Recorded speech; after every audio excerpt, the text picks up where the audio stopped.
down the street, chickens blowing kisses. Never thought I'd end up 28 without a missus. Yet here we are, yeah, it's totally a thing.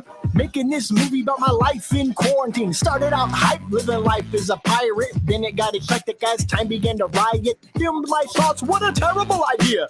Had a party over Zoom and got diarrhea. Ran out of toilet paper, life felt like forfeit. Turn on the news, an invasion of hornets. That's when it really truly started to unravel. I truly wish I could go motherfracking travel like toilet paper Jesus. Toilet paper Jesus. Toilet paper Jesus. Toilet paper Jesus. I wanna be a vagabond, maybe I'm a Cylon. I should have killed them hornets with the motherfracking mask on. Covered in ketchup, man, I think I messed up. Need a therapist that will help me fill my loving cup. No, not with beer, they really need to steer this conversation with myself a light year away from beer that need to poop and seize us. Sorry socks, it don't please us. Holy fracking crap, is that toilet paper Jesus? Toilet paper Jesus. Toilet paper Jesus. Toilet paper Jesus. Toilet paper Jesus. Toilet paper Jesus. Toilet paper Jesus. Toilet paper Jesus.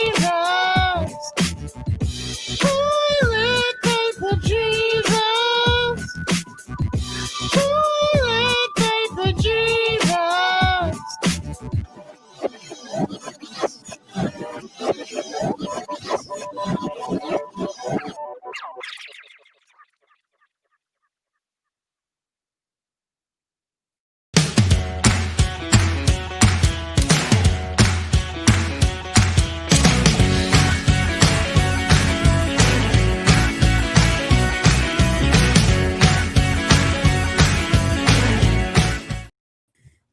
Hello, ladies and gentlemen. Welcome to the 14th episode of Lights, Thunder, Action. I'm Thomas Carter Rochester, a.k.a. the Son of Dale. And I'm David Thompson, a.k.a.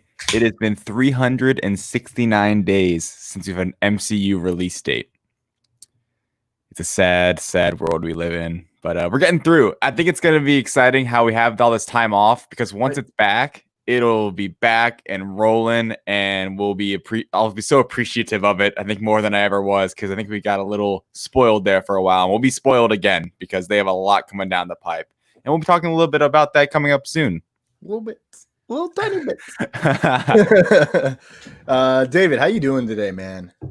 I'm doing good, man. Sunday, yesterday was 4th of July. Kind of felt weird in these times, but yeah, hearing all the people light off the fireworks last night. And yeah, wasn't really in the spirit, I guess, with everything going on, but it was good. You know, I'm doing well. I'm excited to do this show today. Hey, we're talking Back to the Future today. Spoilers. Back to the Future 2 is our Trilogy of Trilogies topic for today, later in the show. And I love this trilogy, so I cannot not be excited. Thomas, how are you doing, man? I'm tired, bro. I am exhausted. I got Friday off, which was nice, but that turned into staying up really late on Thursday doing research. So I got like 5 or 6 hours of sleep before going swimming all day with my nephews on Friday. Yeah. And then yesterday I was so exhausted that like lighting off fireworks was actually exhausting and boring. Good. I was like so tired that sometimes they'd pop and I'd be like, that's just too loud for me right now, man. Yeah. My dad's like, you're getting old. I was like, shut up. Yeah, for real. But I watched Back to the Future last night, which is also why I'm tired, because I stayed up late again. Yeah. I love this movie. As I said last week, which we'll get into a little more, I couldn't remember how the whole Biff Tannen gets rich situation happened. I couldn't remember that plot point. So when it happened, I was like, oh, right. Yeah. That's fun. That's way more fun than I remembered the plot being. So I'm excited. We got some good news coming up today. Good news, everyone. Yep. We got a lot on this show. Actually, a slow news week for the most part. Definitely a slow news week compared to other days. But came in was massive. So yeah. Should we just hop right in? Well, let's first talk about Trilogy of Trilogies. Well, that's what I meant. Should we just hop right into the rest? Let's hop right in, brother. Let's hop right in. Do it. So, as we have been discussing, we have the Tournament of Trilogies. As you know, last week we started with the Dark Knight trilogy, the Blade trilogy, the Jurassic Park trilogy, and the Toy Story trilogy. And we had two bombastic polls where you, our fans, our loved ones, words are hard today, man.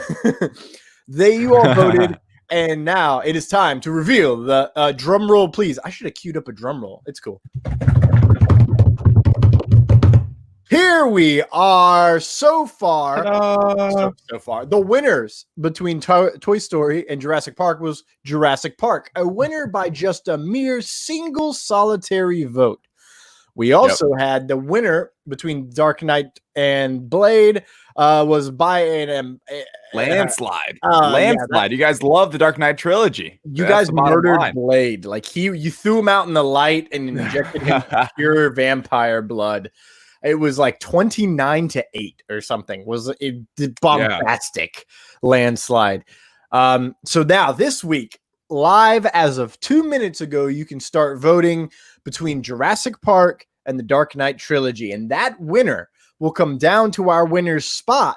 And that winner will be the trilogy that we speak about next. It'll be our next trilogy of trilogies after the Back to the Future. So next week, Back to the Future 3, gonna rank those, talk about the whole series, as whole trilogy as a whole. Then boom, next week it'll be the first film in whatever trilogy you guys pick, either Jurassic Park or Dark Knight. Ooh, exciting! That's a good battle right there too. Yeah, we're excited. After the Dark Knight performance, seems it might be going that way, but hey, if you don't think so, go vote now on our Facebook page. Head there right now. You probably are already there. So go vote right now. It'll be open until when, Thomas? It'll be open until like 11 a.m. next Saturday. Eastern Standard Time. There you go. Wanted it to end before the show. I planned ahead this time. There you go. Smart. Yeah, we got lucky with show being pushed to Sunday because it was going to end right at the same time. And I was so worried we'd have a tie because all week long, Jurassic Park and Toy Story were tied with the same amount of votes. They didn't change from Sunday until at some point, I'm guessing yesterday or the day before, it finally changed. And Jurassic Park, life finds a way. I was kind of unsurprised by the Blade not doing as great because I feel like Blade as a trilogy isn't as well perceived as like the other trilogies, because that's how we're framing this whole thing. Like Blade 1, maybe if it was against another solo film, but I mean Toy Story trilogy is very famous. Jurassic Park trilogy also very popular, and clearly the Dark Knight trilogy has a lot of weight. So keep voting. Thanks for joining us. We appreciate all the votes, and I hope you keep enjoying our Trilogy of Trilogies and Tournament of Trilogies new segment we've been doing. So thank you. Yes, and we at the Lights Thunder Action team have had a little bit of a debate on whether or not to drop Blade out of the running because it got handled so well. It got bodied. Yeah. Just body blow.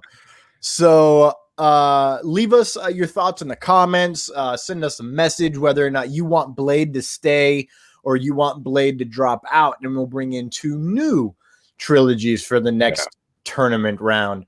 We're leaving it up to you because we're all kind of split on the idea with it should stay, it shouldn't go, I don't care. It was an even die, all costs. Yeah. when we keep pushing forward for the next trilogy after Jurassic Park / Dark Knight. Yeah, Kevin's saying he's going Dark Knight. He's probably not alone in that world. I actually think I checked it before we started and someone had already voted and Jurassic Park was winning. Hey, so get out there. Right? Yeah. Get your voice heard. Go vote. Let's, while we're on this topic, let's just take a quick peek at the polls. We're hopping in. This is as slow as the government's elections. It's right there. 2 votes. It's a tie. A solid tie. Let's make sure we don't have a tie. All right. Well, there's plenty of time left to vote. So plenty of time in the Tournament of Trilogies. Moving on, it's everyone's favorite segment. This is where David talks and I get to sit here and look pretty. What the news? Yeah, so what the news this week? Pretty slow week as we teased before. Not as much news to say we had last week with Michael Keaton being Batman and some other things happening, but still some important news nonetheless. So first topic of what the news this week is some theaters, AMC, not Cinema World, Carmike and Regal. They're all they're shifting their reopening dates now, especially in the US with AMC theaters. That is our biggest point for us in the US. AMC theaters is pushing back their new reopening date to July 30th, when it was previously, they just announced, we just spoken it on our podcast, that it was supposed to be releasing reopening July 14th.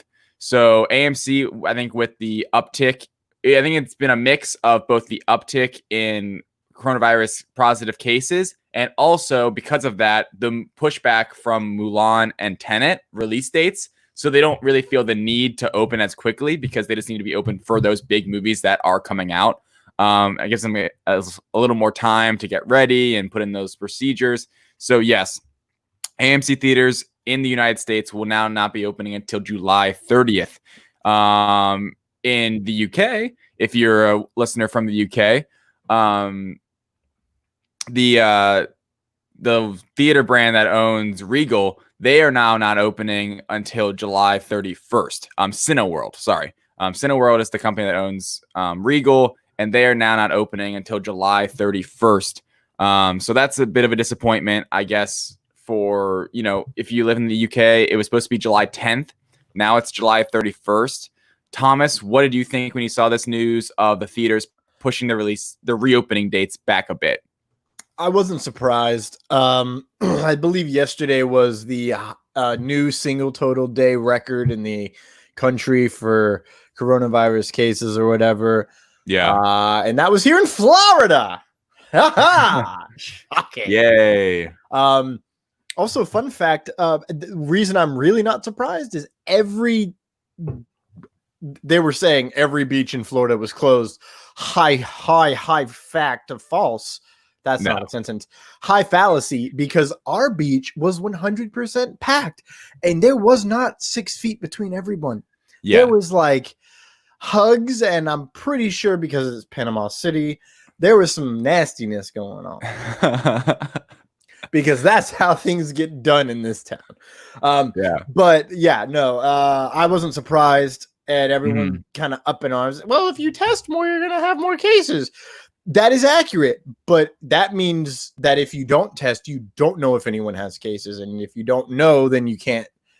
Then it's just, there's logic that's missing there. It's well, if we slowed down the testing, if you slow down the testing, they still have the virus. They just die and don't know they have the virus. What's the point? Mm-hmm.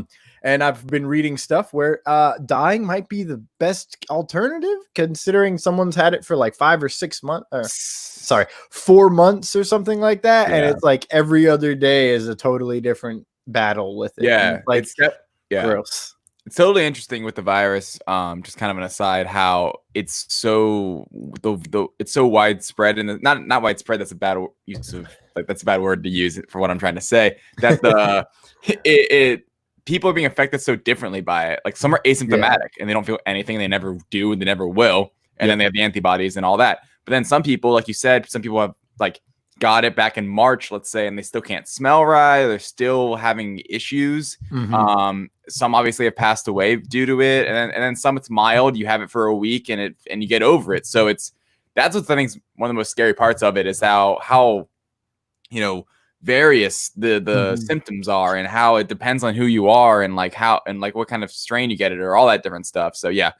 But back to the news, unsurprising for sure, especially with the Tenet and the Mulan dates getting pushed back to August and beyond. It doesn't really make sense for theaters just to be rushing to reopen if there's not much to show. So yeah, unsurprising there. Let's move on to our next bit of news, which I think is very, very fascinating. Ray Fisher. Ooh, we should make this our last one. All right. Teasing it, putting it back to last. This is the dirt. This is right. the dirt. All right, people. That was a tease. Come back, stay on. We'll be talking about it in a little bit. Let's talk about the Tax Collector trailer then. So it's a new movie starring Shia LaBeouf. He is in this movie called The Tax Collector. The trailer just dropped. It's coming out, I think, in April of next year, the movie, or it's supposed to anyway. And so we both checked out the trailer. One thing I want to preface it with is that Shia LaBeouf tattooed his whole chest and body for the role. Wild. And just a quick aside, I think Shia LaBeouf is such a great actor. He's so out there. I mean, did you see they were referencing in an article I was reading about it how when he was in the movie Fury with Brad Pitt, that war movie, he had a perfectly healthy tooth removed and cut his face to have a scar and stuff. So I love how dedicated he is. I mean, getting his whole actual tattooed, all these different tattoos showing up on his chest and his stomach is crazy, creepy. I don't know, dedication. It's creepy only because he has Creeper tattooed on his stomach now forever, and that's his character's name in the movie is Creeper. So this character will literally be with him forever. Yeah. So Thomas, what did you think? You checked out the trailer. What did you think about the trailer so far? What do you think it looks like? Holy I almost bad self-censor. That would have been terrible. Holy fracking shirt, man. That was it made me want the David Ayer cut even more. Right. Yeah, it's by David Ayer. The movie is directed by David Ayer. Who also made Fury. Oh, is that right? End of Watch, which was Jake Gyllenhaal and Michael Pena. They were cops. It looks phenomenal, and the cast is very, very diverse. It stars Shia LaBeouf, and I did not get the other actor's name, who's the main character, Bobby Soto. That's his name. Those are the two main characters, and then you've got George Lopez in there. Yeah, George Lopez. That was funny to see. He's got a very interesting role. It looks like it's going to be very interesting to see how this movie does. I'm a fan of Ayer. I love his storytelling. I emotionally can never handle it, but but I'm sure the story will make up for it. Yeah. In the end, because he's that type of storyteller. I'm trying to think of someone who really just cuts through all the BS and gets to the hard topics of stories like David Ayer does. And I'm having trouble. His method, his process with working with actors is so unique in helping them dive in and becoming a team, that all of his movies usually have this amazing just chemistry, because all the actors are, they have to unleash some of their darkest secrets with each other so that they can dive deeper into those emotions while on set. And Ayer uses those that he learns about them in a manipulative way, but it brings out this great performance, and actors really seem to love that because they keep coming back to work with him. Right. Yeah. What were your thoughts? Yeah. I thought the trailer looked good. It's interesting. The story looks cool. I think Shia LaBeouf is obviously the one where I think that's why my interest for it is there, and why we're even talking about this movie, because he's such a weird dude, and I think the role looks really well suited for him as this I guess a drug lord or something, and he just seems, serious and tough and rough around the edges, and something you would not want to double cross. And I am very excited for his performance. I think he's such an interesting person and actor that I just kind of can't wait for that performance to see. The fact that he obviously tattooed his body for the role is ridiculous. I'm sure no one asked him to do that. He just decided I want to get my best performance out, and that's how I'm going to do it. So yeah, super excited for it. I'm sure it'll be a small little flick, but David Ayer doing it, excited for that. Does surely make me want to see the Ayer cut more, maybe, depending on how good it is. The trailer does, just based off the trailers. So yeah, excited to see that. Shia LaBeouf, you're a madman, but I love it. Moving on to our second to last piece of news before we get back to the Ray Fisher comments. Yeah. Marvel movies are going to start, / Disney Plus shows. Sorry, it's not just movies now. They're going to be resuming filming soon. So first up is Shang-Chi. which is supposed to be coming out in May of next year, 2021. Big release date. We've talked about that a lot. It is supposed to start filming again in, sorry, I don't have it exactly pulled up, next month, they're saying, at Fox Studios, or later this month, actually. They said later this month or August, they're going to start filming again. So they started filming back in February. They had to kind of stop since then. There were some pictures that came out of sets they had built for Shang-Chi, like really big kind of sets. I don't know if you saw those. I don't have them pulled up or anything, but you guys on the farm. I'm not sure if it was on the. I think it was on a farm. Yeah, and or something like that. It looked cool. And it looked like it was like really big and where they could do a lot of filming there, hopefully, because I think right now everyone has to get a little creative when it comes to filming for sure.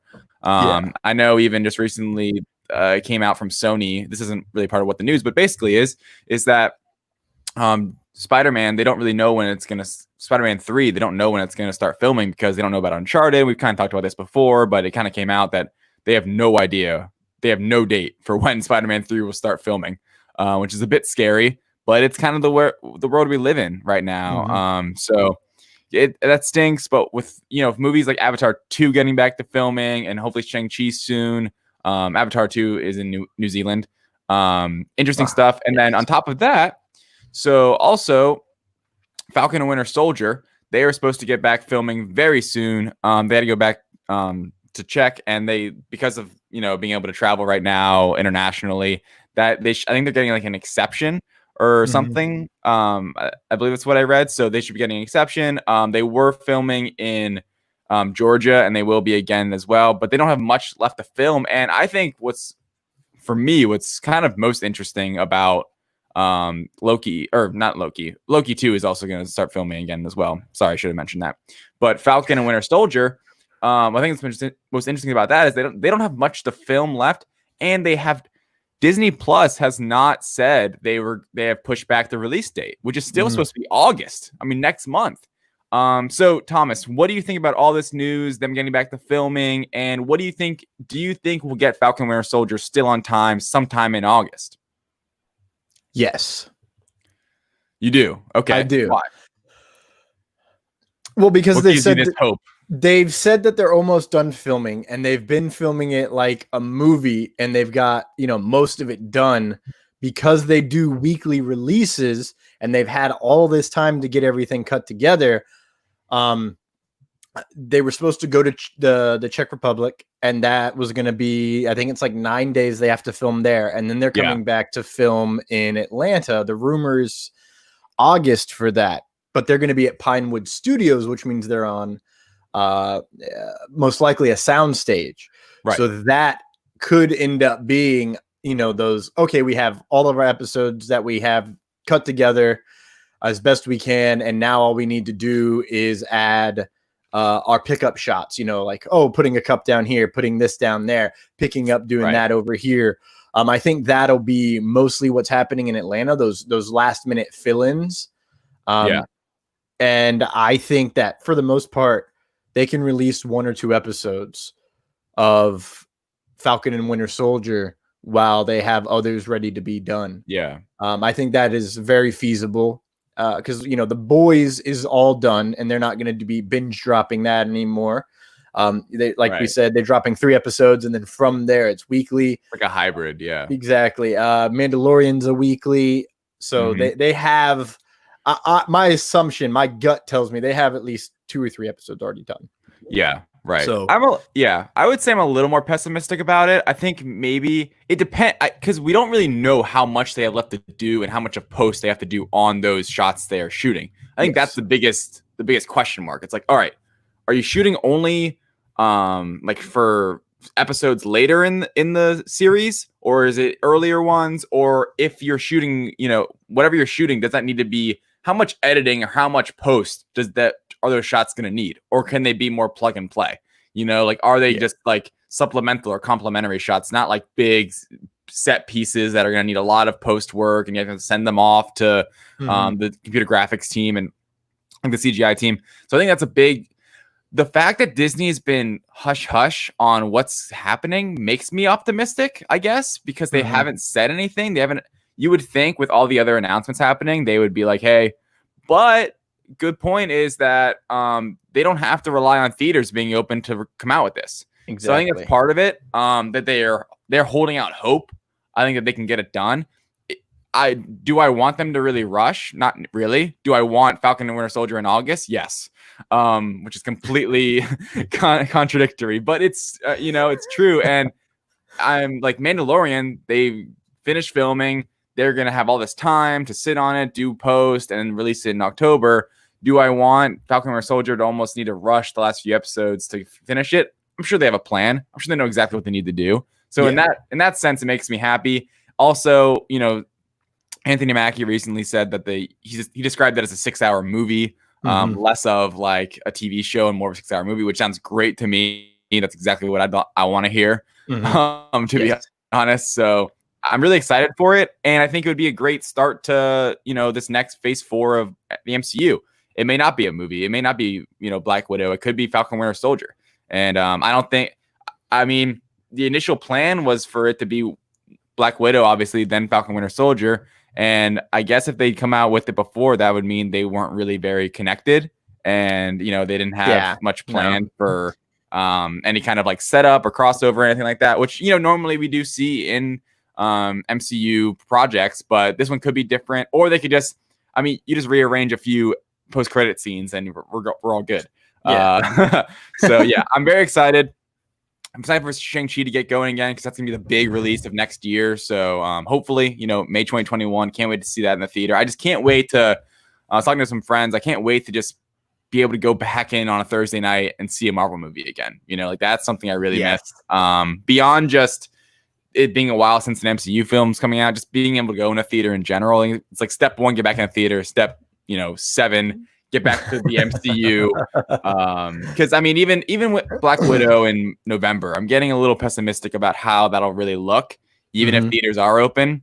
Could be still like halfway seating and all that, like, not full capacity and all that. So it might not feel exactly the same. So maybe Shang-Chi could be the one where, or maybe Eternals as well in February, but Shang-Chi could really be the one that's like, it's a summer blockbuster. We're all in the theater again. Everyone's good. We can go 100% capacity. So I'm hoping for that, but we will see. Only time will tell. So let's move on to our last piece of news that we teased earlier. Ray Fisher has some pretty scathing comments. Not great comments about Joss Whedon, who, for me, I've always liked Joss Whedon just because he did Avengers 1. And that's, in my opinion, one of the best comic movies ever made, one of my favorites, really got me into the MCU as to where I am now with how much I adore it. And anyway, so some comments. I have some of what Ray Fisher said. I want to hear what you think, Thompson. Then I also have what Kevin Smith, kind of how he responded to the thing, to this whole thing, which I think is an interesting part of this story, because I think he adds a different kind of angle to it and perspective. So anyway, Ray Fisher accused Whedon of being gross, abusive, unprofessional, and completely unacceptable behavior on the set of Justice League. So that's what he was talking about, where when Joss Whedon joined, when he kind of took over the reins, when Zack Snyder had to bow out of doing the original Justice League movie, that Ray Fisher said that he was basically just completely unprofessional. Like I just said, like he really was terrible, and he's coming out about this. He's not talking. There's almost breaking the silence, I think, to some degree. Probably for a few of the other actors, maybe they'll start coming out. Who knows? I do think, I will say before I get to Kevin Smith's quotes, I will say it's not. After hearing this, it's almost unsurprising. It's more unsurprising now how much actor support there was for the Snyder Cut to be released. You know what I mean? Like, it always was funny to me how there was like Gal Gadot and Ben Affleck even like posting, release the Snyder Cut. Yeah. When I feel like if they were fully behind Justice League and thought that was what it should be, they wouldn't be saying that. And I think, this is part of that story. And this is maybe part of why they're more for the Justice Cut, maybe because they prefer Zack Snyder. So do you want to speak on that first? Like just the initial thoughts before I get to Kevin Smith. What did you think hearing this? And were you surprised? when he dropped those comments, I wasn't surprised because earlier in the week he'd posted that video where he's like, Joss Whedon is a perfect guy and perfect person that Zach had chosen to come in and take over his baby or whatever. Mm-hmm. He posted a video from a Comic-Con, and in that, like, when you watch it, you can tell he's completely BSing. He does not feel what he's saying. He's just saying the corporate thing that he needs to. Yeah. And sitting next to him is Jason Momoa with this smirk on his face, like, this guy's good. Yeah. So when he dropped these, I was like, oh, okay. I wasn't surprised that he was dropping them, but I was surprised with what he said. And it also kind of reminded me of when not too long ago, Whedon was being called out for lack of a better term, misogyny, and treating how he treated women on set and stuff like that. All I could think when this dropped was, hey man, now I want to know, what's the dirt on this. Really, want to know more. I want to know more, which, I mean, like I said, I was doing research late Thursday night. I was watching Kevin Smith's podcast, Fat Man Beyond. Because I was doing other work and I had that on, and then they started talking about this, and I sent you a text and I was like, bro, we just got all the dirt. So if you don't mind, I'll take the Kevin Smith spot. Yeah, sure. Okay. So, on the show, he says, remember when I went to the Skywalker set and some people had worked on both Solo and Justice League, which, mind you, both of those films had directors come in on the second half and redo stuff. Yep. The special effects guy said that there was a fair amount of trash talking of Zach's version of the movie on set by Josh. Again, this is what a special effects guy who worked on both versions of the movie told me, but that he, Whedon, would cut down, dismiss, and be negative of Zach's version, which he had seen and all these people had made together without him and stuff. He then says, where is it at? The guy had said he was kind of uncomfortable on set because the people he was talking to about not liking that version of the movie were all people that had helped make that version of the movie. So that, I think, is probably the unprofessional thing. Like, you don't do that, especially if you came in to help out during a bad moment in the director's life and stuff. But that's hearsay. What I'm not seeing in this quote is what he also said. He broke down Fisher's comment like one by one. Gross was he thought, Kevin Smith thought, so this is just hearsay of an opinion. Was that the Gal Gadot, when Flash lands on, like, is laying on top of Wonder Woman, and then he gets up and is like, that was not in the original script, Smith said, because he knew people who were on the film, and that Gal Gadot actually didn't shoot that. That was a body double because she refused to shoot that scene because she felt it was unnecessary. Yeah. And so that they shot that scene, and that is what he assumed he took as being the gross. Then he talked about the abusive, unprofessional, and completely unacceptable. That ties into what we had just talked about, where he was trash talking that movie. And he, in Fisher's comments, he says he was enabled in many ways by Jeff Johns and John Berg, who are both producers who have worked on many DC and Warner Brothers flicks. But Smith takes Smith's opinion on that is that, you know, if Whedon's coming in and saying these things and he's not being told to stop saying things like that, then that is kind of what he is assuming that enabling goes on. Right. And if they are the ones who brought in Whedon because they had issues with Zach's version of the film, and they had certain things that they wanted to get done, then Joss Whedon is their handpicked guy to come do that.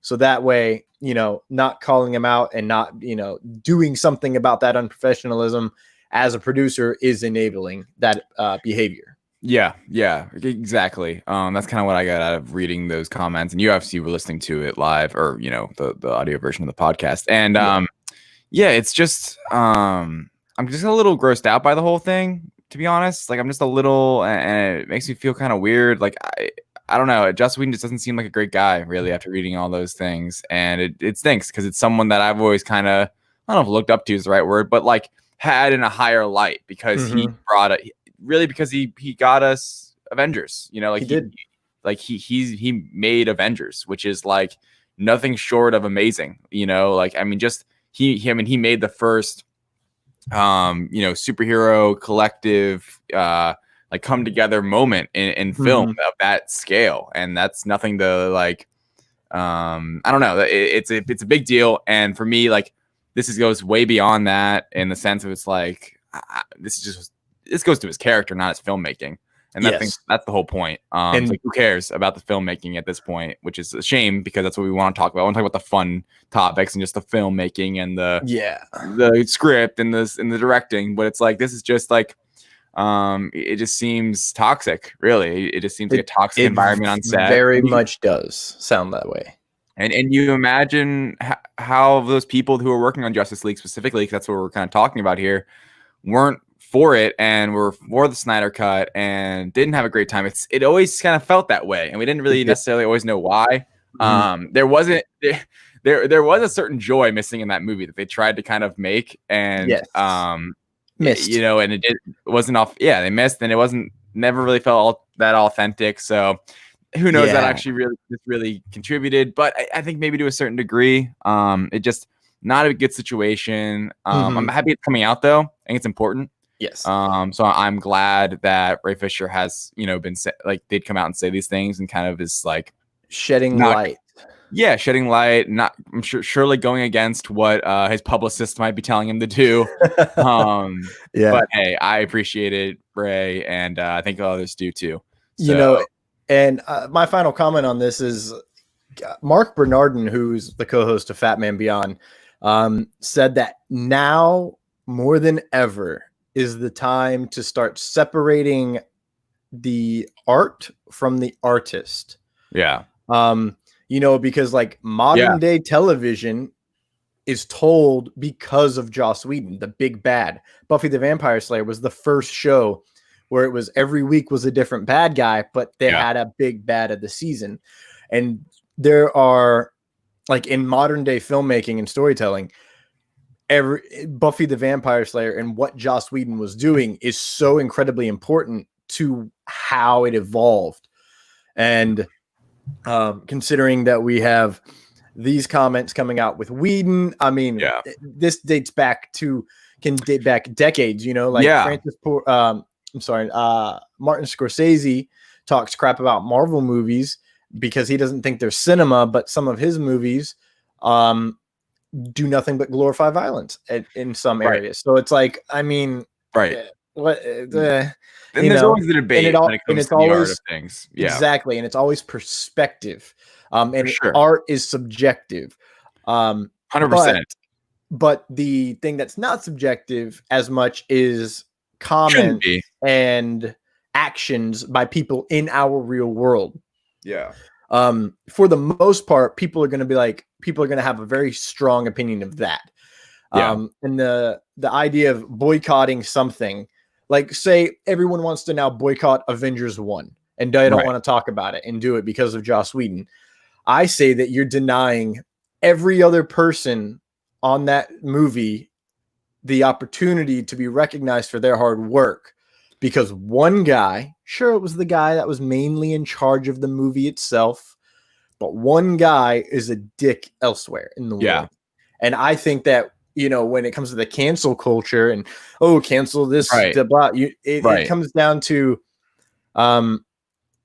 you need to separate the person who did the bad things from the art they made, because they are a tiny microcosm of why it succeeded. Right. Like the director can be a great director, but if he doesn't have a great crew, screwed.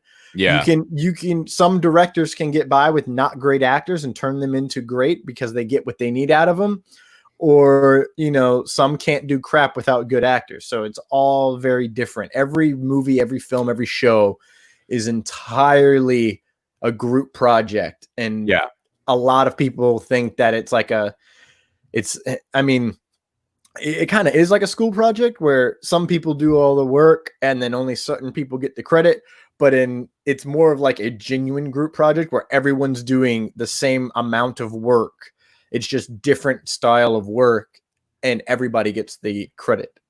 Yeah. And canceling that is, Yeah, I agree with that. I agree with that sentiment. Sometimes it's harder than others. I think in this case, I think it might be a little easier because it's like previous work, and you don't want to I think the point of it is you don't want to support him and enable. I think that's kind of that's where it comes from, but it's not always exactly what you're saying. It's easier when it would just be, say, his movie that he only worked on himself, right? Or something like that. Like this, but in an Avengers film, let's just say, like your example, that's so many more people. And yeah, I completely agree. I agree it's important to separate the artist from the art. I love that. I forget what he just said, the co-host of Fat Man Beyond. I think it's Mark a really Bernard, good Mark Bernard. I think it's a really good sentiment.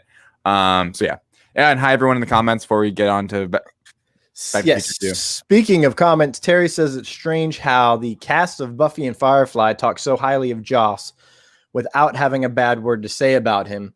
And I honestly think it really just came down to circumstance. Nobody wants to come in and play cleanup on someone else's film. And when you have two stylistically different people, dark and gritty is not exactly Joss's forte. So no, I could see him talking crap about something like that. Because he's, in his eyes, it's not great, but everybody else who worked on it is like, so our work wasn't great. Right. And really that's how it should be taken. Cause this whole movie was shit. Okay. So all of our work for months and months and months before you got here was just null and void. Cool. Way to make me feel like a team player. Yeah, no, that'd be a terrible feeling for sure. Yeah, and as Brian from Reels and Heels says, it's not the first time someone spoke out against Joss, and it's definitely not, especially the ladies of various time frames. I don't have those in my head, but that led to him no longer being involved with Batgirl, which is probably a good thing. Right, yeah. Before we get on to our Trilogy of Trilogies, let's talk about where you can find the audio podcast. We forgot about this earlier, Thomas. Oh, man. Whose fault is that? So if you guys don't know, we are obviously live right now on Facebook. You can find this videos on Facebook. Find us live every time we go live for our weekly Lights, Thunder, Action podcast show. And YouTube at the HWWS WebTV YouTube page. Yes, nailed it. Thank you, everyone, for watching and joining us. You can also listen to us. If you can't watch the whole show, you can find us later on Apple Podcasts, Google Podcasts, Spotify, and our hosting site, Spreaker. These are all audio podcast format where you just listen to our voices, and it's fully there, the entire show. It's normally at least about 48 hours at least after we go live. You can find that there. If you guys can't catch the whole show, and you want to be on the go, listen to us there. All right, let's move on to our Trilogy of Trilogies segment. We are past What the News, and today we are moving on to the second Back to the Future film, Back to the Future Part 2. It is officially called. It was released 4 years after the first film, November 22nd, 1989. It is the shortest Back to the Future film at 1 hour and 48 minutes. I don't know if it felt that way to you. Once again, directed by Robert Zemeckis, produced by Steven Spielberg. And before we kind of get into our thoughts, let's just dive into some fun facts and not as much Easter eggs, but kind of some trivial stuff. First thing is that the film was filmed back to back with Part 2 and Part 3 of Back to the Future. They were filmed back to back, which is you do sense it. I think when you watch the two of them, you kind of feel they're more connected. One thing that pops out to me initially just watching the movie is that Michael J. Fox just looks so much older than the first one for some reason. Super weird. He actually aged for the first time in his career. Yeah, he does. And it's weird. And you notice it immediately, and then you get used to it, you don't think about it. But then when you look back to the original movie, it's interesting. I think the biggest part of this movie, the biggest kind of trivial part of this and the behind the scenes, is the whole Crispin Glover fiasco that happened. So Crispin Glover, who played George McFly in the first film, he actually, what's interesting about the whole story is he started off by kind of where the debate happened. He's not in this movie. He technically is, but he's not. We'll get to that in a second. But he's not. He didn't come back for Back to the Future 2, basically, or 3. But anyway, so the thing is, he did not like the ending of Back to the Future 1, right? He didn't like how it was basically, he thought it was saying that, materialistically, that was what they were saying is like a good life, basically. That like at the end of the Back to the Future 1, Marty gets back to his family and they clearly have more money and they're more successful people monetarily, is basically what he was saying. He didn't like really agree how that's just like, that fixes everything, or that should be what we all like think is how to fix life, which is very interesting.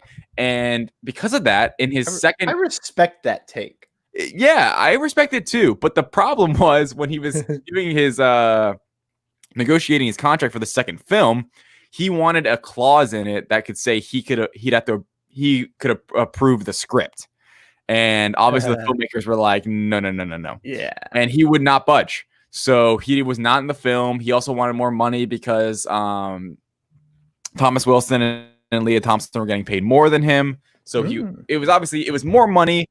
There was the clause that he wanted to have a say in the script. He wanted to be able to approve it because he didn't like how that he would like how the first one ended and how he was portrayed, I guess. So there's that. I mean, if you watch a Crispin Glover interview, he's kind of an out there dude. Like he's a little weird. But I like him. He's like an interesting guy. He's talked about Back to the Future a few times in interviews over the years. You should definitely check it out. Anyone watching right now, it's pretty interesting stuff. But anyway, so what's the second part of the Crispin Glover kind of fiasco with Back to the Future is that, so if you notice in this film, we see shots from the first one of Crispin Glover as George. Not all of them, but there are moments where they literally just took the film, like that scene from the first one, and put it in. Like there's at the very beginning of the movie, him and Lorraine are holding each other at the doorway because at the end of the first film and at the beginning of the second, so that was actually him. He sued Back to Universal for using his likeness in the film without approval.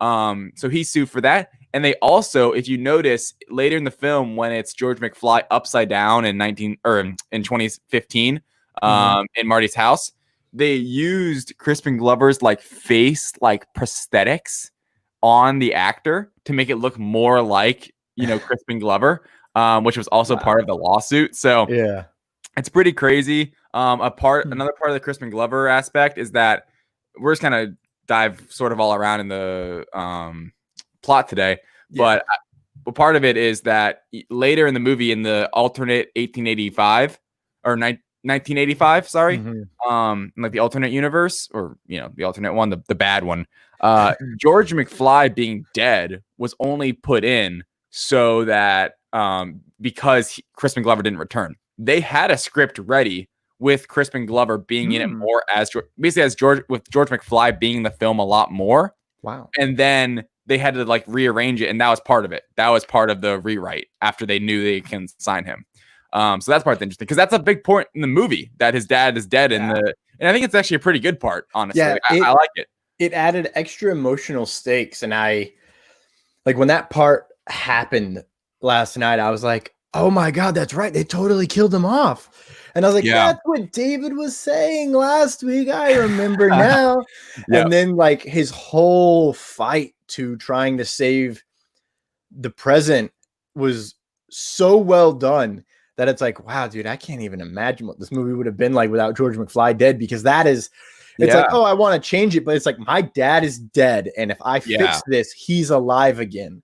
And that's like his major it really adds stakes to it, it adds stakes. It upped the ante from the first one a lot, because then it's like, oh my God, this character that we got to know and love, who we know is a good guy, is now dead and murdered. And then we find out, it's spoiler alert, it's by Biff. Yeah. And it's like, wonderful. Yeah, exactly. It's just, it made him even more important in the movie than with him being dead. And it's interesting because I really want to know what the plot point was if his dad had been alive, because like that's the exact issue he had at the end of the first movie was, having monetary values is like this good thing. And then in that, it's like, no, having monetary value just makes you a conceited jerk. a very Trump-esque Biff Tannen. Yeah, I mean, the Biff Tannen we get in alternate 1885 is just something else. But we'll get there. One other thing I want to say, something that, because there wasn't much foresight, what they've talked about now, Zemeckis and Spielberg, for a sequel. And I brought this up, I think, a little bit last week, was that they weren't going, if they had known that they were going to do a sequel, they wouldn't have put Jennifer in the car at the end of Back to the Future 1. And we blatantly see that in the film, because she is just, I mean, they knock her out at the very beginning. And then just after, like, I mean, the whole movie, she's either knocked out, she's in that, her one shining moment in the whole movie is just her going to her and Marty McFly's house in 2015, seeing herself old, and then she's knocked out again. You know, like they literally make her pass out twice. They obviously don't want her in the film. Like they would have never, they've said it, they would have never wanted her actually like in the car if they hadn't. And a part of that also is Jennifer is recasted. Elizabeth Shue plays Jennifer in this film when Claudia Wells did in the first film. And it's funny, you know, I watched it this morning, and the second, like, because the first scene, you know, you see Jennifer come up. It's the recreation of the final scene of Back to the Future. Yeah. And it's just not her. When I was a kid, I didn't really catch that, but now it's super obvious. And what's sad is the reason Claudia Wells didn't come back, it wasn't like a Crispin Glover thing, is she didn't reprise her role because she had stopped acting because her mother had been diagnosed with cancer. Which is, you know, man. I mean, that's a, you know, it's a really, it's a bummer that's why she stepped out when Crispin Glover is just, you know, just, I don't know, kind of being a prima donna about everything. But so, that's like, part of me is like, she must have been well off to be able to help take care of her mother, you know, because I'm assuming that's what she did. I hope she was well off after the first Back to the Future, because cancer is expensive, even in the 80s. Yeah. So, you know, like, that is super sad to hear. But I mean, at the same time, she didn't have a very good part in this movie anyway. So so exactly. So like, she wouldn't have even had a I don't. And spoiler alert, she's passed out on her porch until the end of the next one. So, which isn't her porch. Let's remember that. Yeah. And when they put her there, it's not her porch. Nope. It's ridiculous. Dangerous. Like, so dangerous. So one thing I'm just kind of trying to get the little fun Easter eggs out before let's do it. I think we'll just hop around before we dive into like our more personal thoughts on it. And I have a bunch that I wrote down, but one thing that's I got super some good cool, Easter eggs. So So here's one. I have two more I want to say, and the first one that I think is super fascinating, and we'll dive into the time travel aspect of this movie in a little bit as well. But Biff, the old Biff, who of course goes back in time to 1955 with the Sports Almanac and gives it to his younger self when he arrives back. Remember this scene when he comes back and they're in front of the neighborhood. I think it was like Hilldale. They're in front of the neighborhood where Marty and Doc are and Jennifer, and they're trying to get Jennifer out. And in the same house that he lives in. Right. So we see Biff take off with the DeLorean, and then later, a few minutes later, we see him come back with a DeLorean. First off, how does he know how to operate that thing? That part's completely flossed over. Like, it's like how, I mean, it is specific, 88 miles an hour. You have to know how to punch it in. Anyway, so beyond the point, that I wrote that down though. It's like, how in the world does he know how to work it? How do we know how to come back at the exact time? Yeah. Anywho, what's the cool part is, and it's been confirmed later by Zemeckis, is that when we see him get out of that car, you know how he's like struggling and like sweating and breaks the cane? You know what I mean? When he gets out of the car.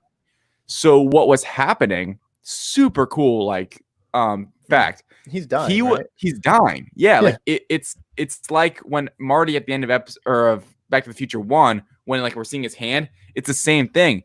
And what it was later before it was cut from the script, in the original script, I guess there was a portion that was not in the film where Lorraine in that universe. So like, say now in the, like, everyone always like, it's called 1985A in that like alternate for that universe. In that universe in 1996, Lorraine kills Biff. So that's why in 2015, now when he comes back, and that's what's kind of crazy too, speaking of the time travel, is like, okay, So when we see Biff come back, did that universe somehow just like shift? See, that was my issue with it last night. That's the biggest loophole. Because we were discussing back and forth about Endgame time travel theory and Back to the Future time travel theory. And I'm going to quote Paul Rudd and Scott Lang later on because we can dive into the time travel now if you want. I think it's super fascinating. Well, I mean, I was thinking about it. It was in my dreams trying to figure out what happened to that universe because theoretically it should have. I mean, when Griff was arrested, the newspaper for the next day was like almost instantaneous. Now, okay, here we go. Deep rabbit hole dive of theory of relativity. Because it's so close, it is 24 hours away. Those immediate changes are faster to occur. Whereas because it's 60 years from 55, those changes, those ripple effects would take a little longer to get there. And on top of that, and if we utilize that he was killed in 96 and he's slowly dying then, that leads to the idea that, okay, then it really does take longer because he should have instantaneously died, vanished.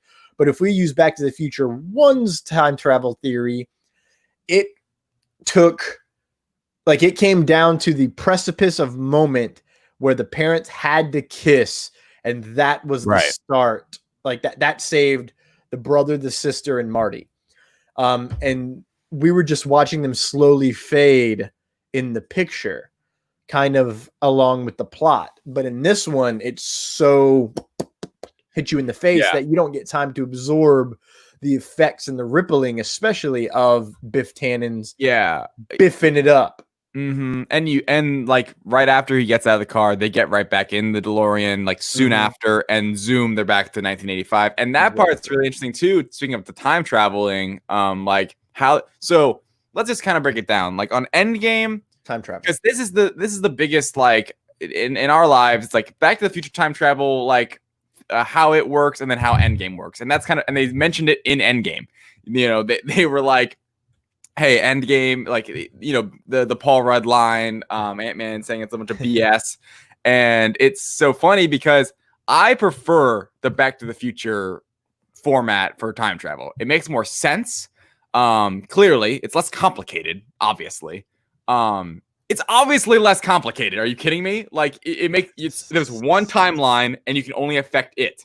In Endgame, you go in the past and you're basically creating another timeline, and then there's it's an infinite amount of timelines. Where in Back to the Future, basically it's like there's one road and you can go back and forth, forward and back on it, but it affects that one line. That's not how physics works, though. But whatever. In my head, watching the film, it makes a lot more sense than in Endgame when Hulk's explaining it, and you're like, "What is he saying?" Like he's like, "You're best in the future." See, okay, kind of makes more sense, but once you dive into the minutia of it all, it's harder to comprehend. Whereas the Endgame, also, I'm gonna throw this in here: Endgame / Dragon Ball Z time travel theories. You have your past cannot be changed. So once you change something in the past, it's just a new timeline. You create a Biff timeline. Right. And that means that you can never completely screw up all of reality. Right. You can only screw up a new reality. Yeah. And it's funny we get that quote, or we get that line in this movie of Doc being like, where I love that scene where he's explaining it on the chalkboard and he's like, and I just remember as a kid, like you visually see it, it's like, oh, like, holy crap, this is terrible. Like, I got it. And it's perfectly understood in that moment.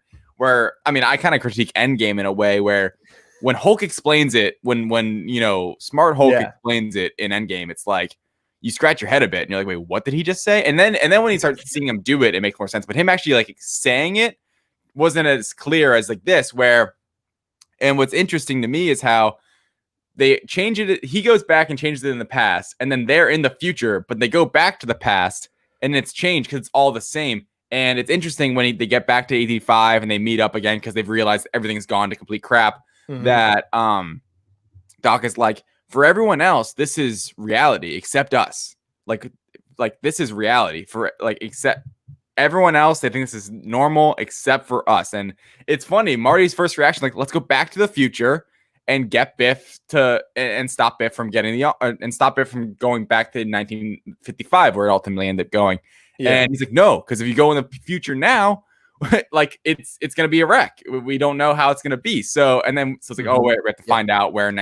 And I think that part, I mean, just obviously there's a lot to unpack that we're kind of going through here, but I think that's where the part, in my opinion, that's when the movie really starts kicking. When it's like, all right, we have to go back to 1955 and figure out. And then when he approaches Biff again, and he's like, oh, if I was told if ever some wild-eyed like scientist or some kid comes asking about that book, shoot him, basically.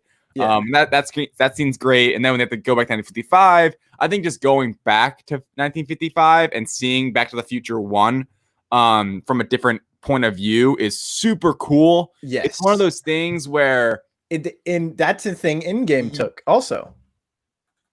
Yes. And that's one of the most fun parts of it, of seeing a different angle of something we already know and love. And you always want more of that. It's so true. It's like candy, and that's such a good point. Like in Endgame, when they go back to 2012, it's like, this is fantastic. And we're seeing another side. Yeah. I pulled this up. Yeah. This is cool. You sent this to me, and I love this because this makes it so much more difficult to understand. Yeah. To me, and I don't know how this is more difficult to understand to me than what they explained in the movie. But I guess visually it just, let's man. So it is every timeline. And see, here's the other thing. Like, this isn't, you can't see my my mouse, but this main timeline here, this is wrong. Like this 40s timeline where Steve goes back to doesn't create a new timeline. That's just the same timeline. I disagree. I agree with this. See, everyone, we all there's a Endgame. You have to debate over it. Back to the Future, there's no debate. You get it. It's clear. We can still debate because seriously, how long do those ripple effects take? That I don't know. See what I'm saying? I mean, there's a lot to debate. There's a lot of plot holes in their theory. It is okay. I guess, which is why I like the Avengers and Dragon Ball Z version more, because it's like, okay, I went back and I fixed this, but what I'm about to go back to is my life. Right. Nothing's changed for me. I just helped change a past. Which if you watch all of Future Trunks. Yeah. Love it. Yeah, I just like the because it you feels just like it. Yes. See, like it's just simple. It's one line, and it's construed like alternate reality to them, but it's not another timeline, and it's not another like multiverse, like say in like the MCU, where it's just like there is no other universe now. They have to just go back and fix it to where it was. Where in Endgame, they could just go mess around in the past and don't have to really worry about the effects as much, except for the Infinity Stones. And even then, they didn't necessarily have to they didn't have to put them back.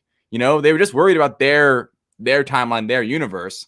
I mean, who knows? No, if one timeline starts crumbling, that would create a giant ripple effect.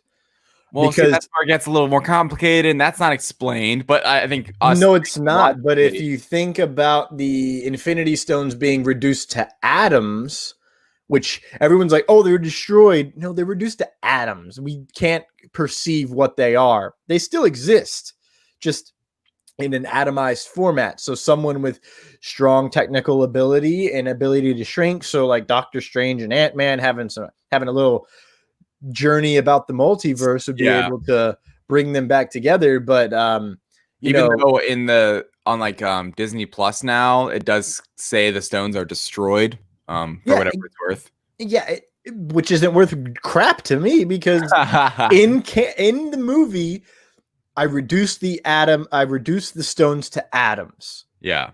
That is such an important because most people are like, oh, okay, so they are destroyed. To some people, Right. Okay, That's how it's atoms supposed to come across. Yeah, atoms, you can't mess with those, so that'll be never beat. As someone who understands, like someone who obsesses over the science and stuff, totally makes sense. It's like, oh, okay, all they got to do is be restructured back together, and the Infinity Stones exist. So you can't have two of the same Infinity Stone in the same place without dealing with the destruction of everything. Yeah. So getting back to the future. Yeah, Back to the Future. One little Easter egg that I read that I thought was really funny is that in 1915, or oh my gosh, I keep messing that up. In 2015, when they're in the future, you see on the clock tower, which is now like the what do they call it? Almost like the courthouse. You can see the little there's a little chip in the top right below the clock from 1955 from Back to the Future when Doc knocks that little chunk out. And it's such a little tiny Easter egg that I really enjoy. But yeah, did you have any other Easter eggs before we kind of get into more of our thoughts on the film? Jaws 19 yeah is a beautiful, wonderful Easter egg. I laughed as a kid, and like the tagline is, this time it's really, really personal. It's directed by Max Spielberg, which is his Steven Spielberg's first son, who was born in 1985. I love the Goldie Wilson legacy. Where is it at? Frodo makes an appearance. Young Elijah Wood is in the bar. The Goldie Wilson third part. And what I thought was really funny about that was that it's like he was talking about, oh, get your hover converters, which I thought was cool. He could just upgrade your car to fly, which I think is almost how it would be. Anyway, if that existed. But I thought it was funny. It's avoid traffic. And then later, Doc's like, damn, the Skyway's jammed. So it's so perfect in the sense that we as humans being avoid traffic, it'll be fine. And then in reality, there's of course traffic still in the sky. And it's still a problem. I thought that was hilarious. That little how it contradicted itself like that. The ad saying avoid the buy this and avoid the traffic, where in reality there still is consumerism. Exactly. The Wild Gunman video game that he plays is both not a real arcade. It was never released into an arcade, so they had to custom build that cabinet. That's so funny. And it also foreshadows episode 3. Plenty of foreshadowing. With I'm just gonna jump to Biff's 85 section. The Tannen Museum, and they talk about Buford Mad Dog Tannen, who, as you spoiler alert, know is the villain, main antagonist, thank you, of the third film, which is again my favorite. Marlene McFly is actually Michael J. Fox dressed up as a woman. Fantastic. Where's my next one? Biff was dating Marilyn Monroe. Okay. Oh, right. Yeah. Sure, Biff, whatever. Yeah. Clint Eastwood has a really important cameo, again highlighting and foreshadowing episode 3. Right. The glitch in the DeLorean where it randomly shows January 1st, 1885. That's really nice. Nice little touch. Again, another little Easter egg, foreshadowing. Right. Something's glitching, and I find it very interesting that I'm going to call it 1985B, which stands for 1985 Biffed It Up. Nixon was seeking a 5th term as president, which means Watergate never happened and the Vietnam War is still going on. Yeah. So in that reality, I'm never born. Right. Because my dad would have been drafted. Right.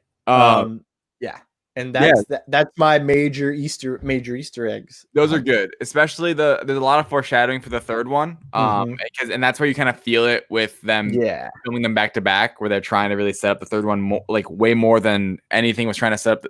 They made the first one and then just came up with whatever they were going to do for the second and the third afterwards. They had no idea really what they were going to do. And I heard even Zemeckis didn't even want to go in the future initially, because he said everyone always gets it wrong. so I don't really want to go in the future. But they obviously. Oh, I forgot about the Cubs.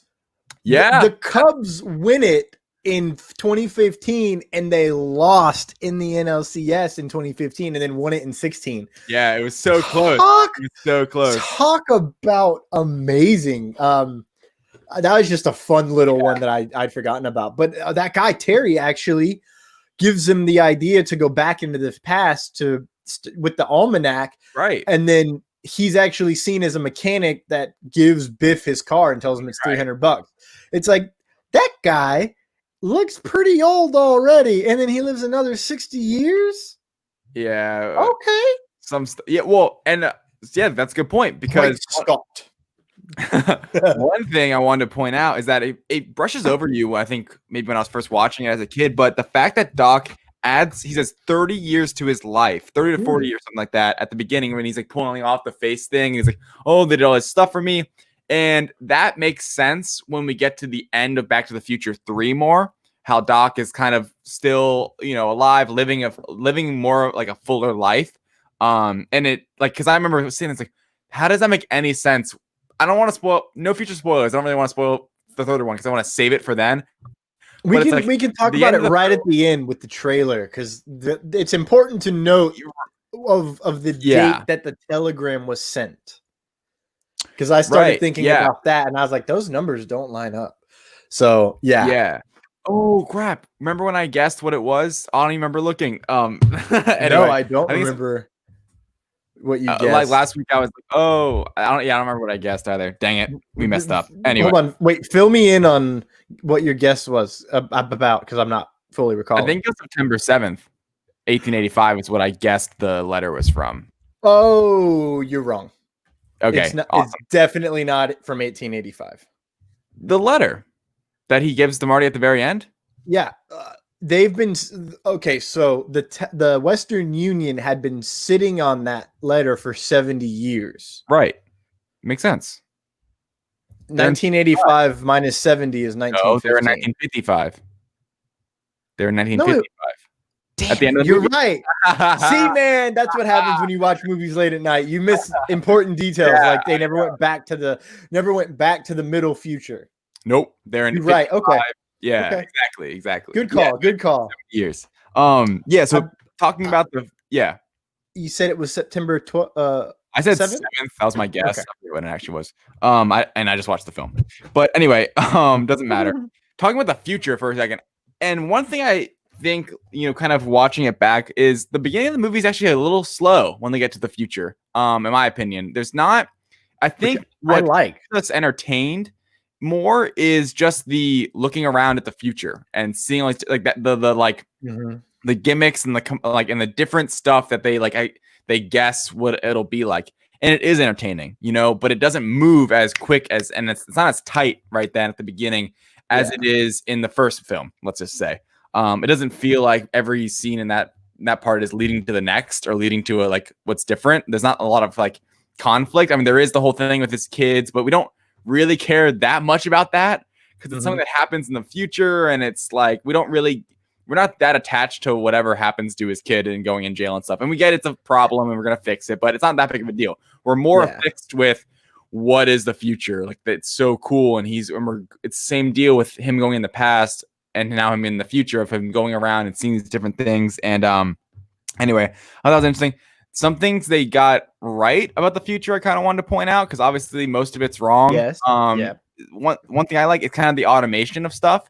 Like we even in the cafe, we haven't gotten to that point exactly, but in some places there's a lot more automation where they have AI robots assisting and doing stuff like that. Voice control is something I think they really nailed. Yes. The fingerprint on the door is something that using your fingerprints and stuff, like the video chatting, like FaceTiming or Zooming. When Marty's on the phone with his boss in the 2016. Digital payments too. Yeah, digital payments, exactly. Didn't quite get the hydrating pizza, which I'm sad about. I would have loved to get some hydrated pizza. That I would like to think. I love when I was a kid. I used to think it was the coolest thing. It's a small little thing, and then it comes the big. You could have so many pizzas stacked up, man. Yeah, man. You could have so many. Shout out to Nike Mag. I mean, I want those shoes. You can buy them, but yeah, the cost. I don't want to pay $350. They shouldn't be that expensive. I'm not a mechanical engineer, but I think it's relatively simple technology. Yeah, it exactly. And those are, I mean, just absolute like cultural classics. Yeah. Are the shoes, man? Like it's crazy. That and the hoverboard to some degree. Everyone. The hoverboard is massively. That's what I remembered from this entire series more than anything else growing up was the hoverboard. Yeah, I was like, I want a hoverboard. Dad, how do I get a hoverboard? They don't exist. Yeah, yeah. It's so close. How does it not exist? Right. I know.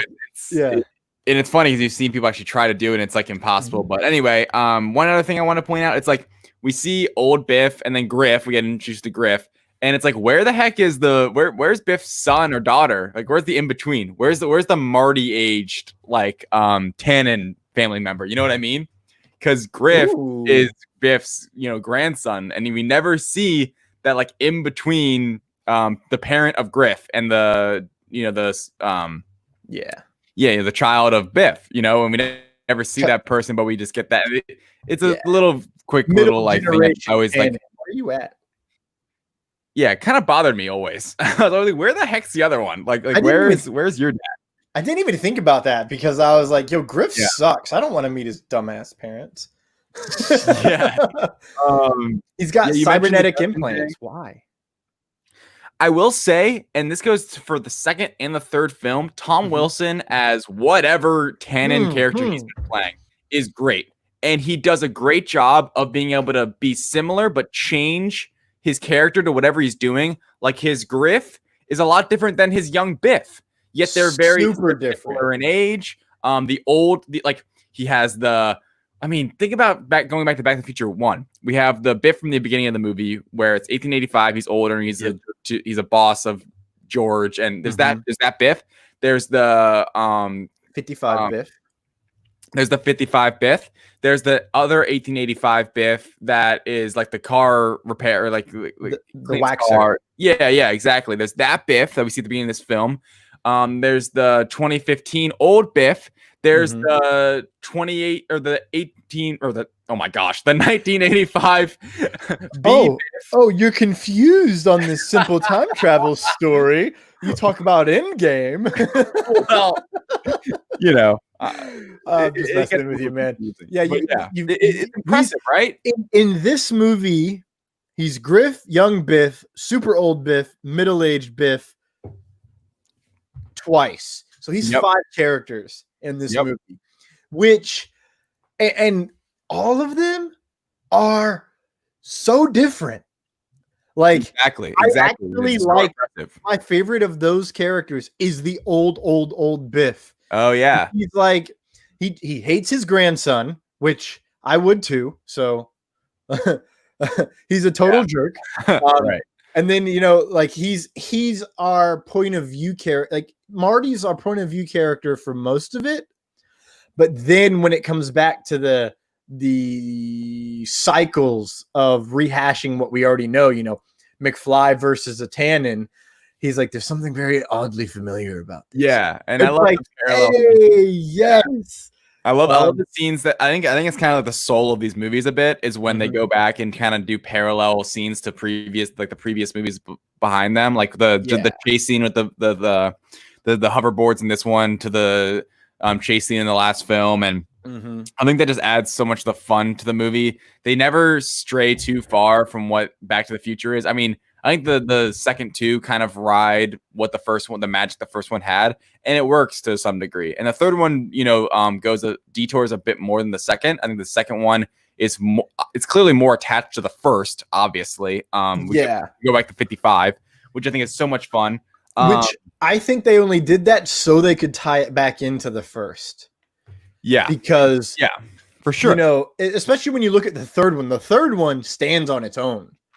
Like it's like that whole movie set in the Wild West, which is awesome. And then it's like you got the first one, which is set pretty much all in 55. The third one, which is set pretty much all in 1885. And then you got the middle, which you got references of 85. You got you get references of 1885. You have 1985, 2015, another version of 1985, and then 1955 again. And it's tying all of it together. Yeah. Which it does a good job, honestly. And it does a really good job. I agree. Yeah. It does a much better job than I think a movie nowadays would do. And I think that same zone. I agree. And I think what's also really impressive about this film is that if you think about it, there's not many characters and there's not many actors as these characters. They reuse. I mean, it's kind of like the gimmick of the movie, how they, I mean, especially in the McFly house, how everyone's Michael J. Fox in the different, the different characters. But even like we're saying with Tom Wilson, he's all these different villains, all these different Biffs, and Griff. But anyway, I think it's really almost fascinating how they like reuse actors and characters and like they do it brilliantly. Like we were saying with Tom Wilson, we already kind of touched on that. But anyway, one thing I wanted to point out is I think like I said earlier, I think when they go back to 1885 and it's an alternate reality. I mean, I remember being as a kid, my mind almost is being like blown or just being it's such a cool wrinkle. Like it's what really makes this movie what it is. It's the real like conflict. Obviously, his dad's dead. I mean, everything's just completely gone. Like, and it's cool to think that there's like 3 different versions of 1885 that we've had in these 2 films, like the original, the secondary, and then like this really bad version. And we've seen all 3 of them and how like bad and how it's like it could be really, really bad. And with one thing I had pointed out, the initial idea of Marty having the sports almanac, I'm all for it. I'm like, I like the idea. I mean, like, come on. That's been my favorite idea since I was a child because I was like, I just want to know when the Cowboys are going to win one. Damn it! Yeah, I mean, when I was a kid, it's like, oh my gosh, he's onto something, really, right? You know? It's like, like I would just mess with people. I would only put bets on one a year, maybe. Yeah, like just, and then for the most part, I would just be like, I'll bet you $10 this guy wins. Yeah. Duh, you're on. All right, man. 20 and I'll tell you how it happens and we'll call out then another 10 and I'll tell you, what round. It's like, I would just mess with people. I mean, the thing is, Doc's like, oh, you can't do that, blah, blah, blah. In my head, it's like, you don't have to be Biff about it. You can just be smart. You can be under the radar. You don't become some, you don't tycoon over the world. Yeah. All you have to do is just casually get a bunch of bets right over the years, bring in the dough. I mean, what would probably be smart is just like seeing someone that's a big underdog, and then you have great odds, boom, easy money. It's just in my head, it's like it doesn't have to be all this terribleness. Biff obviously makes it that because he's Biff, but if Marty did it, Marty's kind of like that too, where he'd probably take advantage of it as well. But he would. You can tell. You can tell. The first question he asks when he gets to 2015 is, am I rich? I'm rich, right? Like I'm rich. You tell exactly. He wants to make it. Obviously he doesn't. So anyway, same. I love that part. I love going back to 1955. Obviously, like I love, like I said earlier, seeing another alternate like side of what we already know and love from the 1955 in the original movie. It was cool seeing Biff. He lives with his grandmother or whatever. All that sort of stuff. Which is why he's so angry. One question I had watching the movie, speaking of timelines and stuff, you wonder, so when they go back to 1885 and it's the Biffed up to 1885, is there a second Marty there or no? You mean 1985? 1985. My bad. Yes. I was wondering that same thing. Would there be a second Marty, or would it technically have to be him because he's the one traveling in and about time? Because he is the one from 1885 too. Exactly. It's not like 1985. Words are hard today, man. 1985. Yeah. I got the numbers. You got the words. Yeah. It's just funny because it makes you think because in 1955, you get it because he is that Marty from 1985 that went back to 1955. So of course he's there. That's just what happened in history. But in 1885, it almost the base of the movie, like the home like the home set timeline of the movie, is there another, because it's alternate, is there a second one of him, or is that just him? That's a really good question. See, I thought I want to know the answer. Yeah. Come on, Bob, help us out, bro. Yeah, I want to know that too, because I was wondering that same thing, because it's like, you just want money or whatever. Oh yeah, thank you, Terry. You're supposed to be in Switzerland. And it's like, exactly. Is there one in Switzerland? Or is he in Switzerland? And for that matter, is Doc Brown in like a mental health ward? Right. Also, same thing. Exactly. Are there two of his dog Einsteins? Oh, now that's what we need. We need two Einies, baby. Yeah. One thing I've noticed about. I have that date, by the way. Oh, what is it? Take it. Tell me your guess again. September 7th, 1885. You are 6 days away. September 1st. Yep. Yeah. Okay. Close. So I will say what didn't make sense to me too, speaking of like timeline stuff, or just something that kind of bothered me thinking about it, watching this time with more of a critical eye. So Biff and Biff in 1955, really old Biff and 1955 Biff can see each other, talk to each other fine. But in 1885, Jennifer is like, and they pass out. And it's like this big, almost like time sort of like issue that Doc keeps kind of talking about, how it can have really bad effects.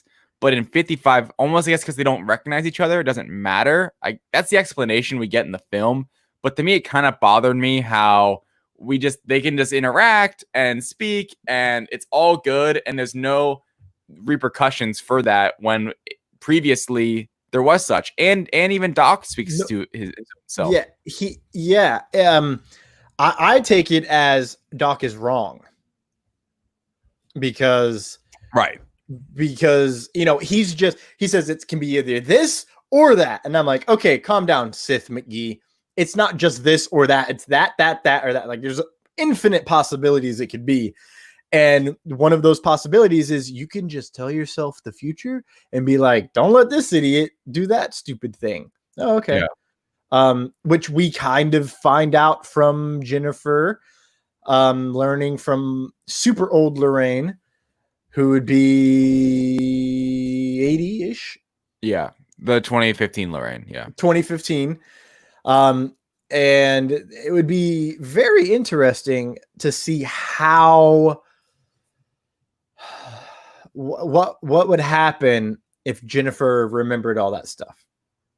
Because if I'm remembering right, Marty gets past being his whole chicken issue in the third one. By the way, I hate that addition to Back to the Future. I do not like the chicken. I think it's cheap. I think it makes the plot move in a not that clever way, that like it adds this whole other element. And I think honestly think that's part of the reasons why I think these two are not as good as the first, because I don't think it needs that to me it feels cheap. I'm not gonna lie. Like and it comes back too often. And it's they had to give Marty a flaw. Yeah, but he already had flaws. Like, he was already like needing to be this better guy, and I don't know. This goes back to his original. Like, remember, this isn't Marty that grew up with a positive parent life, right? Yeah, this is Marty who grew up with his dad being a chicken, right? And they did that a couple different times in the first movie. I think Biff calls him a chicken, and that's when they get involved. The chicken's not a thing in the first movie. Never? No, it wasn't specifically, oh, you called a chicken. It's not. Chat, help me out. It's not at all. No, I meant like they call him a chicken, and he's like, all right, well, I can't stand for that. I thought there was film at all. No. Maybe it's calling his dad chicken. That might be it. Calling George a chicken, and that I remember someone getting called a chicken. Maybe I'll rewatch the first one. yeah. But it's a simple flaw that kids understand, and it really does, and it lends itself greatly to part 3 because it's the West, and that's how the West works. And because he was watching Eastwood and a couple other movies like that, it fits especially for that time. Like, I love people that are older and like we're in their like their teens and their 20s in the 80s, but y'all a little bit unhealthy. I love you, but boy, I know so many people who were alive in the 80s, and I'm like, yeah, if I called them a chicken, they'd want to fight me. Like, I can guarantee it. Like, I would put it down like a sports almanac bet. I would guarantee it that they'd want to fight me if I'm like, oh, what are you, a chicken? Right. I can't stand for that, Pilgrim.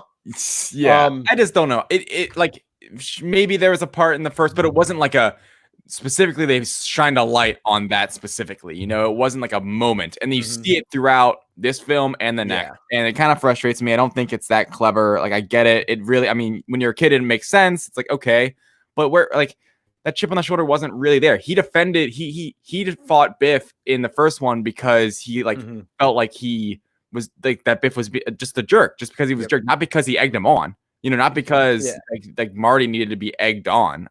Anyway, a little aside, I will say something back to kind of a few of my final thoughts. Like, I love, for some reason, I love that scene. We're now in 1955, and he needs to get to the almanac from Biff, and we're re-seeing the kind of the more climactic moment from the first film.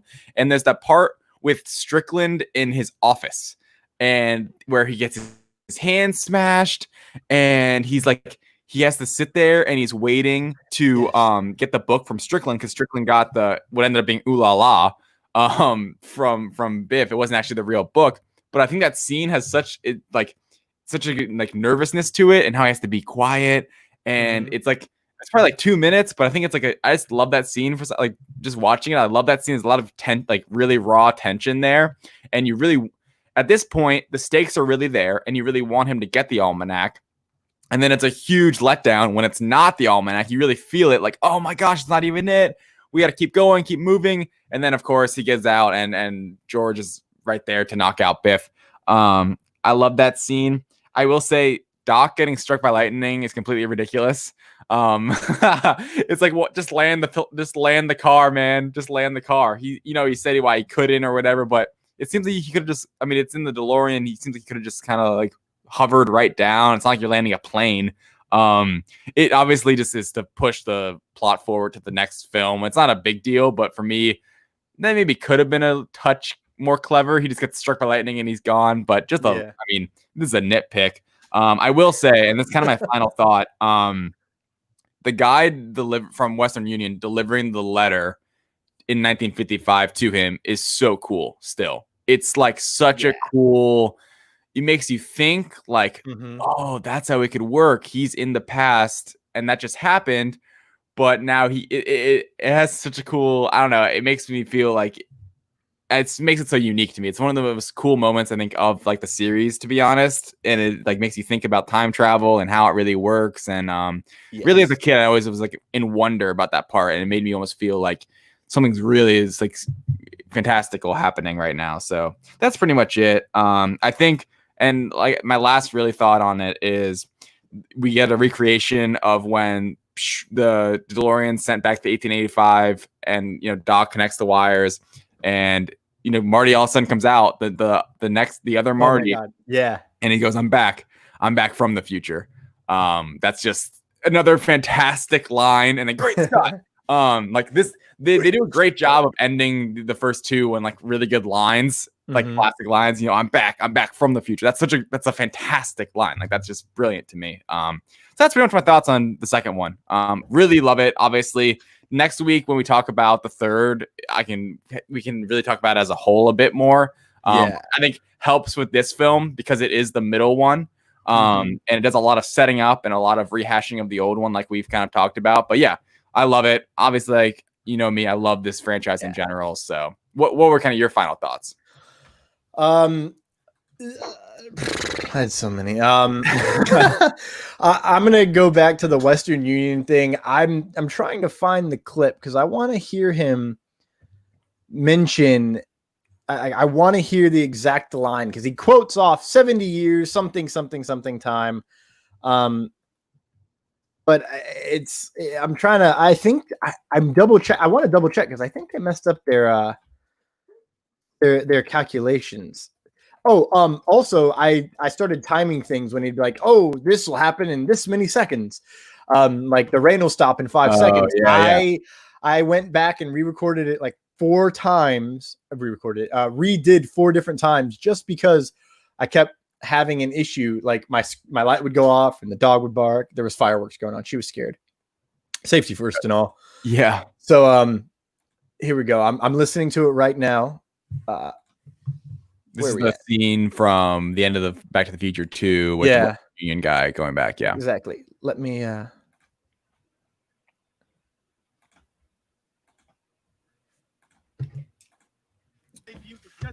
enter. So we've had that envelope in our possession for the past 70 years. It was given to us with the explicit instruction. So good. So good. Be delivered to a young man with your description, answering to the name of Marty, at this exact location, at this exact minute, November 12th, 1955. We had a little bet going as to whether this Marty would actually be here. Yeah, no doubt. Guess I lost. Here we go. 70 years, 2 months, 12 days to be exact. Here, sign on line 6, please. 70 years, 2 months, 12 days. Wait, does it say it on the? Wait, keep playing it. Actually, can you? I want to see. Does it? Did we get the date? Yeah. Your friend. No, it might not. September. Yeah, I think. Oh, it might be in the next film where we actually see the letter and we see the date and everything. Yeah, I think so because I just looked up Western Union Futurepedia, and it says September 1st, 1885. And if you do the math, it does line up with about that exact time. 12 days, 11 days. It's minutia when it comes to time and travel and such. Which I loved. I love that scene, and it blew my mind. And then really, we got the trailer. We got a little Captain America First Avenger action with getting the trailer for the next film. Except instead of behind the credits, it's before the credits, which I liked even more. I had to turn it off because I was like, no, Thomas, you don't want to watch the third one tonight. Yeah, exactly. I mean, I've enjoyed it, kind of it being fresh in my head a bit. And it's fun to have just seen it and talk about it. And very excited. Thank you all for joining us in the Trilogy of Trilogies. If you guys have been, watching them as well, or just rehashing it in your heads, because these are classic movies, of course, that you've probably all seen. Or if you haven't, I mean, interesting to watch this because we've been talking to them in full. Definitely go check them out. I love them. I'm super excited for next week. Obviously, we are the third Back to the Future movie, part 3. The trilogy concludes.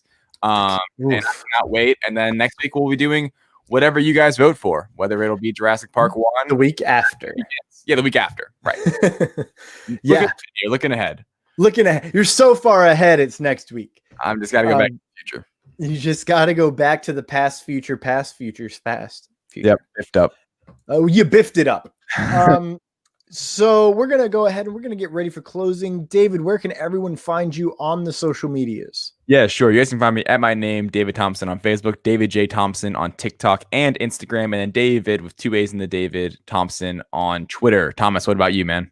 You can find me at Thomas Carter Rochester -actor on Facebook, at Thomas Carter Rochester, all one word, no hyphens, no spaces, on Instagram, at Thor Son of Dale on the TikTok, TC Rochester Act, that is at TC Rochester ACT on Twitter.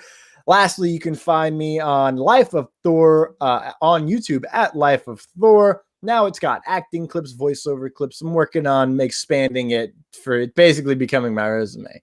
Yeah. Shocking. You can also find the live version of these episodes every week right here on the Lights, Thunder, Action Podcast Facebook page and the HWWS WebTV YouTube channel. Be sure to like and subscribe on both platforms. Make sure that you go watch the other shows from the HWWS WebTV. There's a lot. There's a lot, and I don't have them ready in front of me because I'm a jerk. But you can go look at it right now, and you'll be good. David, what do you got coming up this week? What do you have to promote? for the Yeah, so you guys can check out if you guys are interested. I do a sports podcast as well. It's not in this format. It's just an audio podcast. You guys can find it on Spotify and Apple Podcasts. It's called Double Down Debates. We talk normally about this past Friday. We talked about the NFL a bit and how they're reopening in Corona, and pretty interesting chat we had. I had my friend Dan Welsh on, so check that out if you guys want. You can find it Double Down Debates on Apple Podcasts and Spotify. Also, everyone, be sure to go vote for in the Tournament of Trilogies for what you guys want to see win. Either between the Dark Knight or Jurassic Park trilogy for not next week, but the week after when we start our next Trilogy of Trilogies. Thomas, anything to promote? Yes, you can and should subscribe to the HWWS WebTV, where you can find various acts such as the Legend of the Traveling Tardis, Reels and Heels podcast, the Saturday morning cartoons, Hanging with Web show, the Hennessy Williams Experience, JBauerArt. I'm running this off the top of my head, and I know I just forgot someone super duper important. I'm so sorry. I love you. You can subscribe. You get a load of content, a variety of content, excuse me. And you'll be able to, the Kitchen Killers are also on there. So yes, you get music, you get live streams, you get podcasts, you get interviews, you get us, baby. Yeah. Also, I forgot to mention Twitter. You can find us at Lights Thunder Action. I'm sorry, at LTA Podcasting on the Twitter sphere. I will have that graphic made next week, I promise. Go follow us there. Go follow us there to stay up to date on all of the things Lights Thunder Action. Thank you for joining us. We love you, and we shall see you next week. Bye, everyone.